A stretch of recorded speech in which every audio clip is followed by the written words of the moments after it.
I feel like I see a lot of new players or returning players, so I want to help out by giving you guys my personal top 10 tips for Trove. And if there's something I didn't talk about or you guys want to add something in, then feel free to drop it down in the comments down below. Now, I'm not going to rank these in any particular order. Let's start things off with number 10. And what I would recommend is to do all of your quest lines. I know there's a lot of quests that you may have, or you might get stuck on one of them, so you can't really advance, but you can skip the ones that you can't do and then come back to them later. The nice thing about these quests is that it gives you a basic rundown of the game, and if you're a returning player, it will help catch you up on some of the things that you might have missed out on. Chances are that if you don't understand something, I've most likely made a guide for it already. Either way, the quests will help you advance in the game, especially the expertise gem quest line. It gives you not only stellar gems, but some radiant empowered gems that will give you a nice little boost to your power rank. And speaking of power rank, let's go to tip number 9, which is don't worry about your power rank. Yes, you need it to advance to higher difficulty worlds, so if you really need to, you can always find ways to gain extra power rank, but it doesn't mean you're necessarily going to do more damage. The main point of Trove is to farm effectively, and you need to be able to do damage. Having 40k power rank is cool, but if that means you have 80 million HP,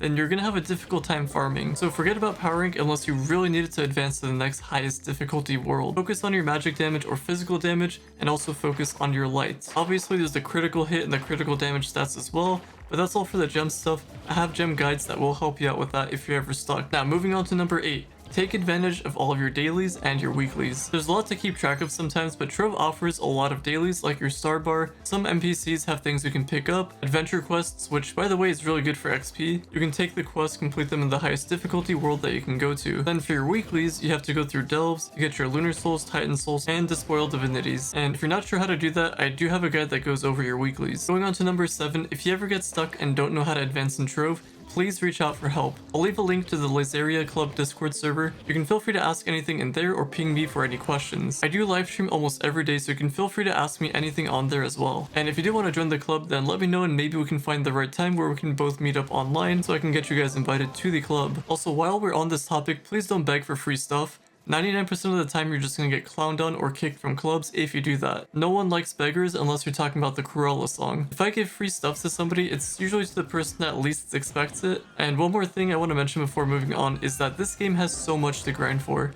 If you're gonna beg for free stuff, then chances are you're not gonna make it far in Trove. You'll end up quitting and end up 6 months pregnant. Because if you think about the cycle, people say life gets better if you quit Trove, but they never think about the consequences. Sure, life might get better, but you'll just meet new friends, become close with them, go to parties, make bad decisions, and then next thing you know, you get fired from being Pokemon's editor. So long story short, don't get pregnant and don't do drugs. Moving on to number 6, this one's controversial. Not as controversial as the woman's boxing incident, but you might hear people say pick whichever class you enjoy playing. Now I kinda agree with that, but like, I personally have fun playing classes that are meta. At the time of me recording this video, Boomerranger, Solarion, Shadowhunter, Ice Age are all good classes, and that's just an example. Like with the game like Trove, it's not like a skill-based game. You either do damage or you don't. You can't impact your matches like you do in Overwatch. So I don't know, I personally enjoy playing Shadowhunter for farming and Boomerranger for 5 farms or just overall damage. But this is just my opinion. You guys can feel free to disagree with it. If you like Fate Trickster, it's not like I'm gonna knock on your door and ask you to swap. If you're a Reaper main who likes to snipe across the map, then I guess you do you, man. You got the game, play it however you want to, but don't cheat, otherwise we won't have a Trove. Number 5, take breaks when you can. If you're playing Trove every day or close to it, then be careful because you might eventually get burnt out. When I was in college, I had a lot of time to play and I was making progress fast, but eventually I played it so much that I just didn't want to put in the grind anymore for all of the time-gated stuff. I also hung out with friends that didn't play Trove, so I kinda shoved it to the side and didn't play it at all. I don't regret any of the time that I put into Trove because I would like to think that I've helped out a lot of you guys watching, even if it's just one person. I appreciate you guys trusting me with my content and giving me all of your support. I know all of you guys might not make content, but I always like it when I see other people helping each other out. That's just how Trove should be. A lot of us know how complicated this game can get, so that's why we should share our knowledge to anyone that wants to play. Let's all be helpful together. Apart from Trove, I play competitive games and they can get really toxic. I'm not saying Trove is,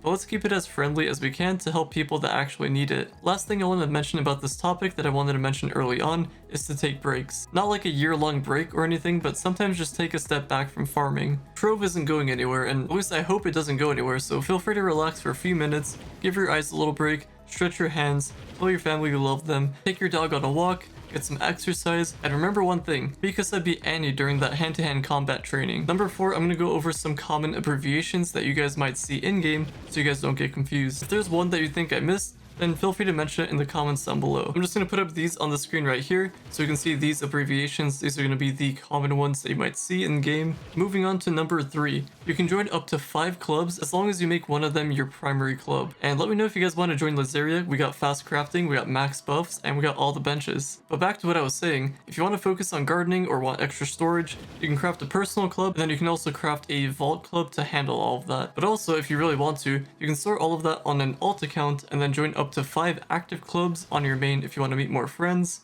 and just be more involved with the community. Going on to number 2, mastery is important to an extent. The first 500 Trove mastery gives you a little bit of health, damage, and powering. It's a little bit, but it kind of adds up in the long run because you have 500 levels to go through. And then anything after 500, you just get 1 power rank and 1 magic find, which isn't anything too fancy. Then for Geode Mastery, you get 10 light for each mastery level up all the way to 100. So that's going to be 1,000 light total for getting 100 Geode Mastery. Then anything after that gives you no light. And finally, for the final tip at number 1, when you play Trove, set small goals and see what you can accomplish. If your main goal is to get rank 1 mastery or rank 1 power rank, and you're just starting out, then you're most likely just going to get burnt out really fast. And if that happens, then you're just going to end up being pregnant like I mentioned before. It's a fine goal to have, but when you're playing Trove, it's better to set smaller goals and just to complete those. You'll get that little dopamine rush and feel accomplished each day. Even if you're waiting for that perfect gem to appear, you can still farm other things and make progress in other areas, and one day you can get that gem you've been waiting for, and it'll all be worth it. Anyway, that's all the tips that I wanted to share for this video. If you think there's something important that I didn't mention, feel free to drop it in the comments down below. And as always, I appreciate you guys. Thank you all for listening, watching, viewing, and subscribing, and I will talk to you all later.